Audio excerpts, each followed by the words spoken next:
Hi hello welcome to my channel. ఈరోజు చంద్రయాన్-5 గురించి తెలుసుకుందాం. చంద్రయాన్-5 ప్రయోగం చేయండి అని ఇస్రోకి కేంద్ర ప్రభుత్వం ఆమోదం తెలిపింది. కేంద్ర ప్రభుత్వం ఆమోదం తెలిపిందని ఎవరు చెప్పారు అంటే ప్రస్తుతం ఇస్రో చైర్మన్ వి నారాయణ గారు తెలియజేయడమైంది. ఈయన 2025 జనవరి 14న ఇస్రోకి చైర్మన్గా బాధ్యతలు స్వీకరించారు.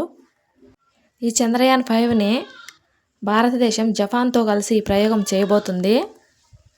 చంద్రయాన్-5 అనేది ముఖ్యంగా ఏ అంశం మీద ఫోకస్ చేయబోతుంది, దేనికోసం ఈ ప్రయోగం చేయబోతున్నారు అంటే చంద్రుని ఉపరితలంపై ఉన్నటువంటి పరిస్థితులు, అన్వేషణల గురించి తెలుసుకోవడానికి ఈ ప్రయోగం చేయబోతున్నారు.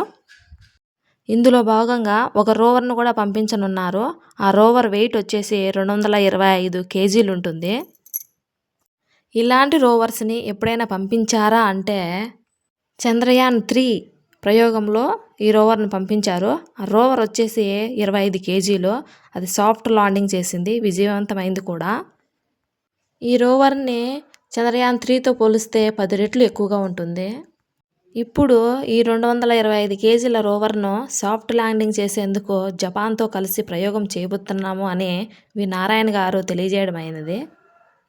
అదేవిధంగా చంద్రయాన్-4 గురించి తెలుసుకుందాం.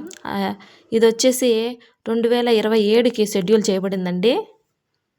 చంద్రయాన్-4ని భారత్ ఎందుకు చేయబోతుంది అంటే చంద్రుని నుండి నమూనాలను స్వీకరించే పనిలో భాగంగా ఈ ప్రయోగం చేయబోతుంది.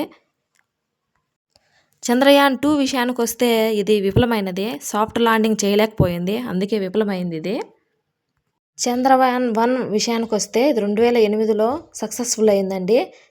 దీన్ని ఎందుకు ప్రయోగించారంటే చంద్రునిపైన ఉన్నటువంటి నీటి ఆనవాలను కనుగొనడానికి ఈ ప్రయోగాన్ని చేశారు.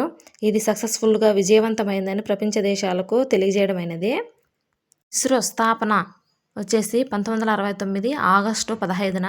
మొదటి చైర్మన్ వచ్చేసి విక్రమ్ సారాభాయ్. తొలి ప్రయోగం